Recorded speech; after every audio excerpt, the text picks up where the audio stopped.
Christians repeat these traditions every year. Christmas dates, Easter eggs, Sunday worship, convinced they're as old as the Bible itself. But what if 6 of the most familiar practices never came from Jesus or the apostles? Stay with me, because these discoveries may challenge everything you think you know about Christian history. Before we uncover how these 6 traditions really began, take a second to subscribe and tap the notification bell. This channel digs deep into what history actually says, separating centuries of habit from the truth of Scripture. And please share this video so more people can join an honest, fact-based conversation about faith. Number 1. Christmas on December 25, divine celebration or political strategy. Every December, billions of Christians celebrate the birth of Jesus on December 25, convinced it is the very night heaven touched earth. Yet open any gospel and you will find no date, no month, no season, nothing. The Bible never names December 25. So where did this global holy day come from? History points to 4th century Rome, not 1st century Bethlehem. Late December was already a carnival season for Romans. Saturnalia filled the streets with gift-giving and feasting. The cult of Sol Invictus, the unconquered sun, celebrated the rebirth of sunlight on December 25. These were beloved empire-wide festivals. When Christianity gained imperial favor, bishops and emperors faced a strategic problem: how to help new converts leave those pagan feasts without stripping away their favorite holiday. Their solution was bold: rebrand December 25 as Christ's birthday, turning the Roman sun god feast into a Christian holy day.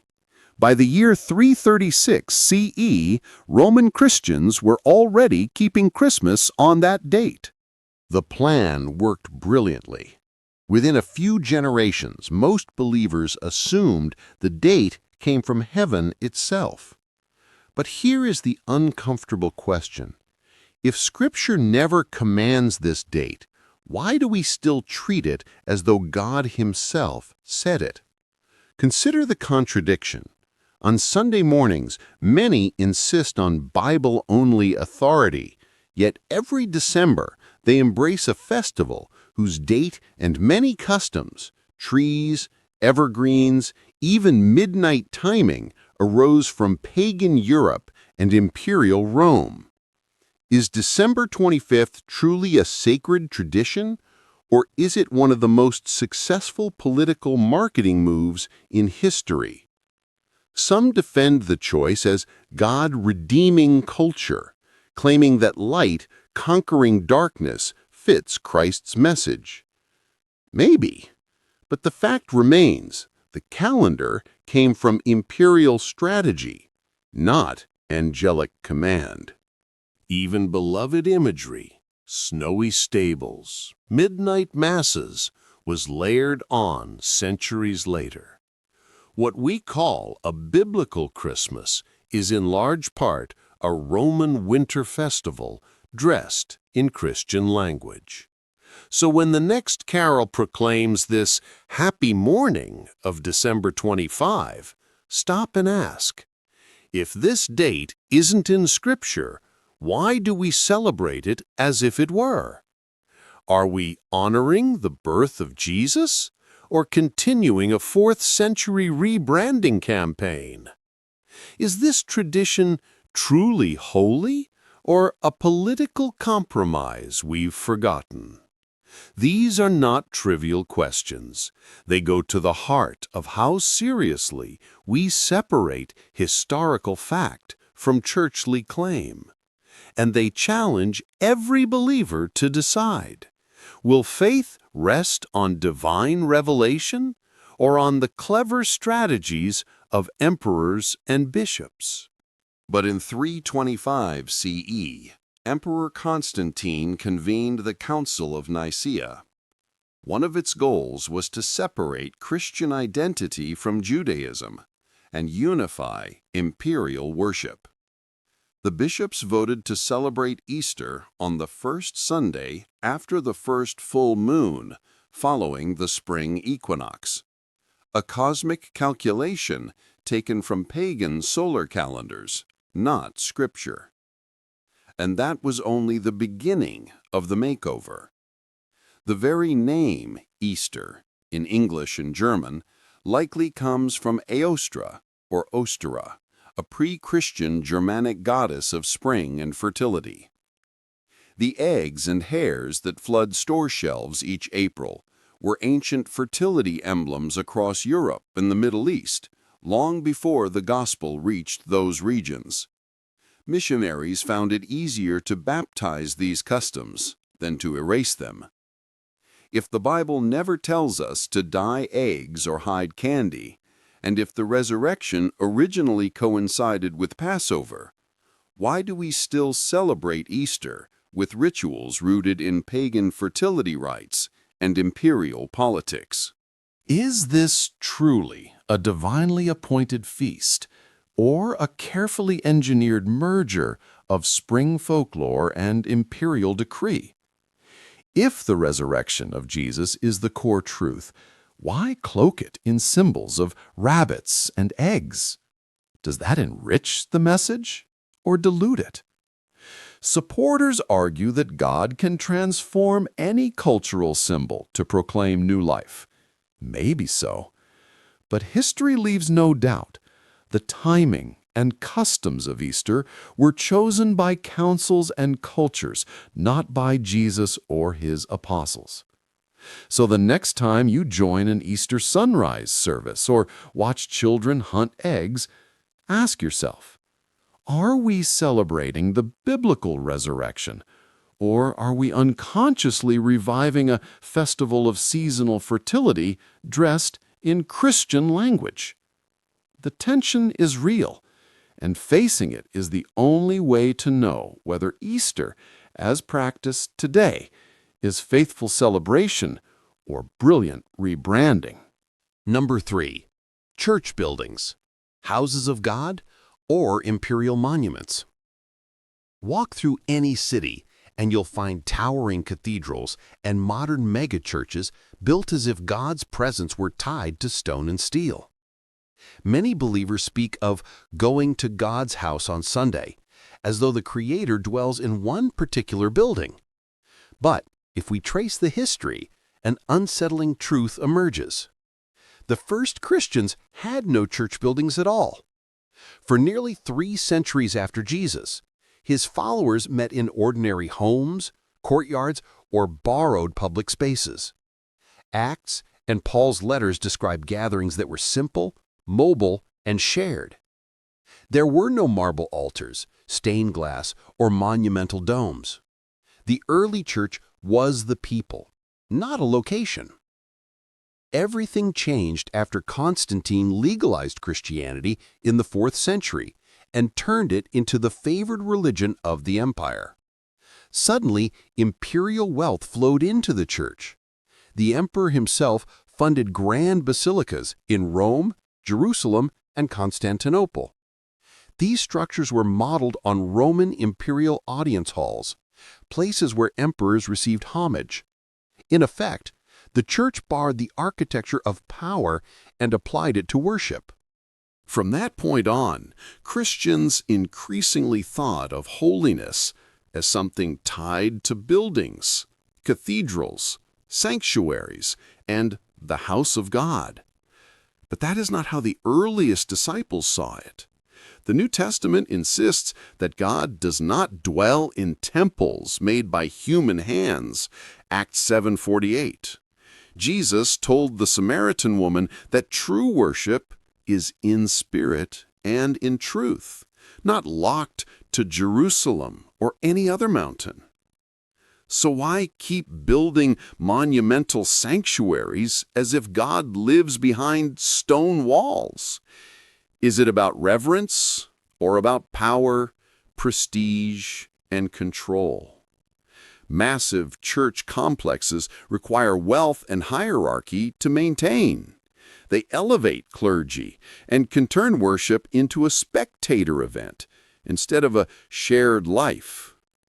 Of course, buildings can serve good purposes, shelter the needy, create community space, honor beauty. But the sharp question remains. If God is everywhere, why do we still act as if he lives primarily inside buildings designed after Roman throne rooms? Are these structures true houses of God or imperial monuments baptized as holy? Next Sunday, as sunlight streams through stained glass, consider the origins of that space. Was it really commanded by Christ, or is it a brilliant 4th century fusion of politics, empire, and religion that we've simply stopped questioning? Number 4. The centralized priesthood and clergy hierarchy, sacred order, or power system. Step into almost any traditional church and you'll see a clear hierarchy. Priests or pastors at the top, layers of bishops or overseers above them, and lay people below. Many assume this structure flows straight from Jesus and the apostles. But the first Christian communities looked radically different, and the centralized priesthood we know today arose centuries later. In the New Testament, leadership was shared and fluid. Early gatherings described in Acts and Paul's letters mention elders, deacons, and prophets, but not a professional priestly class.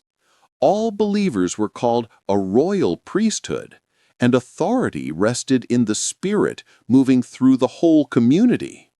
Worship was participatory. Teaching and prophecy were shared gifts, not limited to one office. So what happened? As Christianity spread across the Roman Empire, it encountered imperial bureaucracy, an empire built on clear ranks and chain of command. By the 2nd and 3rd centuries, some congregations began to appoint a single bishop to maintain order. After Emperor Constantine legalized Christianity in the 4th century, those local structures hardened into a full clerical hierarchy. Bishops gained political influence, and soon the Bishop of Rome, later known as the Pope, stood at the top. This transformation helped the Church survive and organize, but it also shifted spiritual power from the community to an elite class.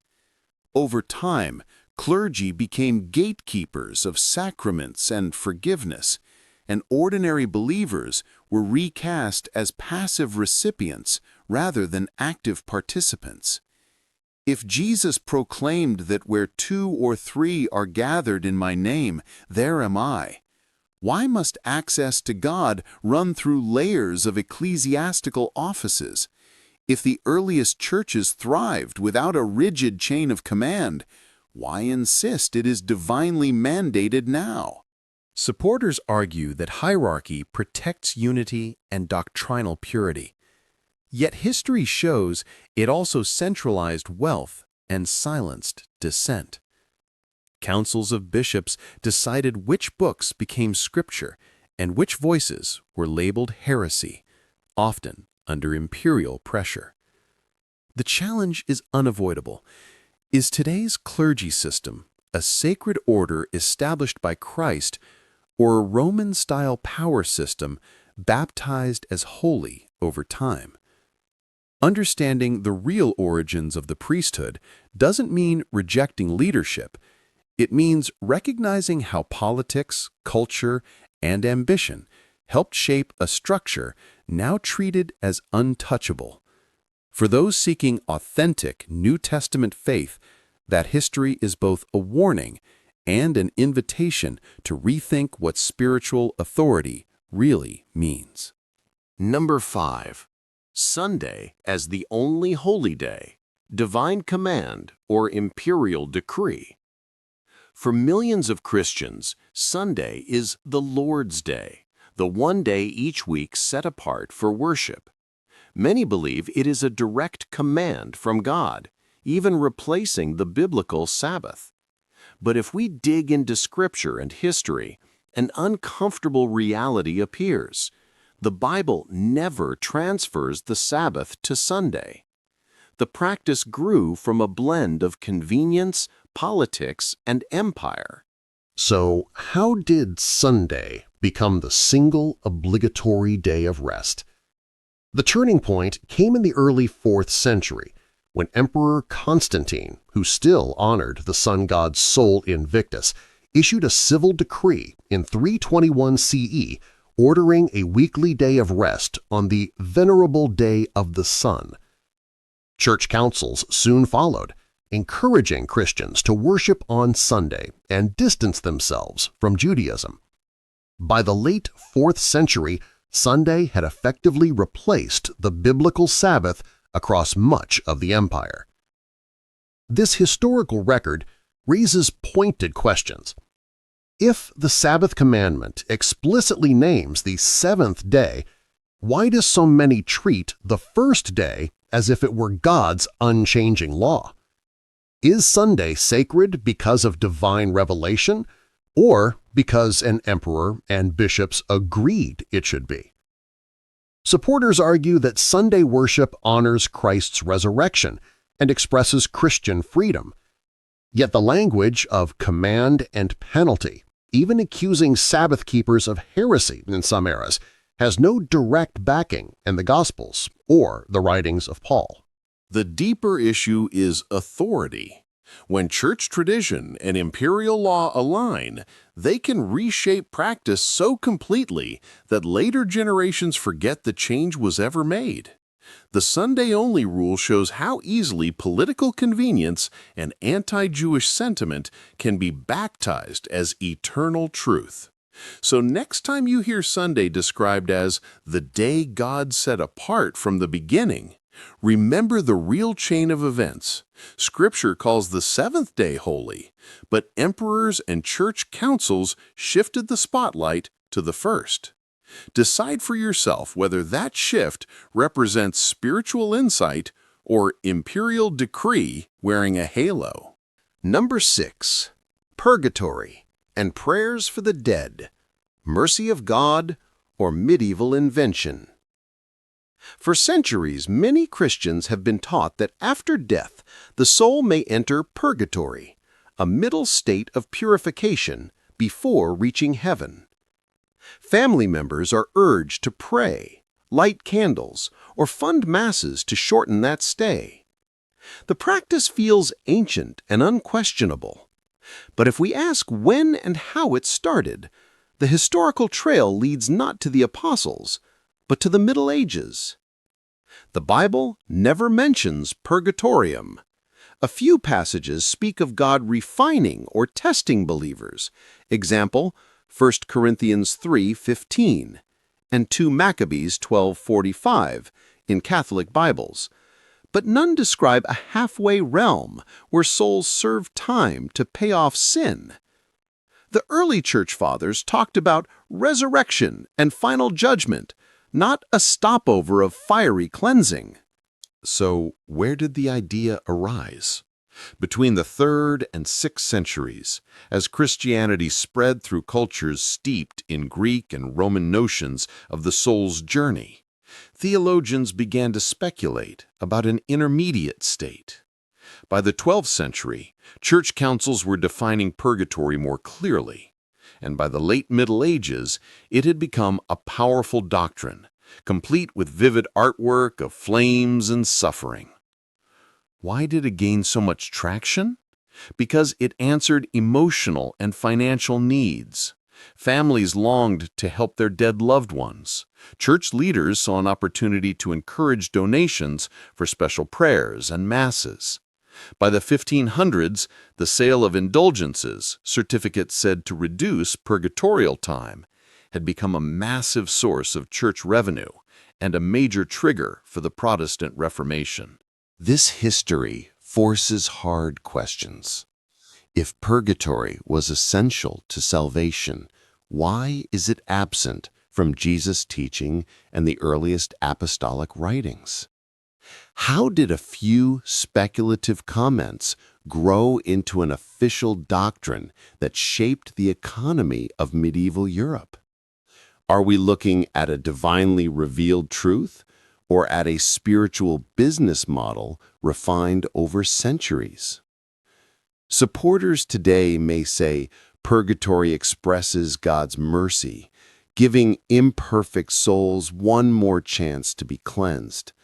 But knowing its origins makes it hard to deny that money and politics played a huge role in its spread. The next time you hear a prayer for souls in purgatory, ask yourself whether this practice reflects the heart of the gospel or the medieval marketplace. History's answer is clear. Purgatory, as we know it, is a late invention, powerful in devotion and art, but foreign to the earliest Christian faith. Conclusion: Faith after the myths. We have followed 6 of Christianity's most familiar customs, from Christmas on December 25th to Easter eggs and rabbits, from towering church buildings and clerical hierarchies to the Sunday-only Holy Day and the doctrine of purgatory. Each began as a human decision, shaped by politics, culture, or convenience, not as a direct command from Jesus or his earliest followers. This hard evidence leaves a hard question. If so many central traditions arose centuries after Christ, why do we still treat them as untouchable law? The contradiction is striking. Churches insist on Bible-based faith, yet build their yearly calendar, leadership structures, and even ideas of the afterlife on post-biblical inventions. The historical record shows emperors seeking unity, bishops managing power, and communities borrowing from pagan festivals, all later presented as heaven's design. Does recognizing this history destroy faith? It could, if faith is built on customs dressed as revelation. But if faith is built on the deeper reality of God and the life of Jesus, then exposing myths can purify belief. Honest inquiry does not kill authentic spirituality. It strips away the layers of politics and superstition. Now every viewer faces a choice. Will you keep practicing these traditions as if they dropped from the sky? Or will you reclaim a faith that rests on what is truly scriptural and true? You can still celebrate, gather, and worship, but with eyes open, refusing to confuse church history with divine command. The point is not to abandon community or joy, but to own the truth about where these practices came from. History does not bend to devotion. Whether we welcome it or fear it, the facts remain. What feels eternal often began as an imperial compromise or a cultural adaptation. Seeing that clearly is not cynicism, it is courage. So as you leave this exploration, remember, faith that dares to question is faith strong enough to endure. The real choice is not between tradition and emptiness, but between living by inherited legends or building on unshakable truth. The question now is yours. Will you keep these customs unexamined? Or will you follow truth wherever it leads, even if it challenges centuries of habit?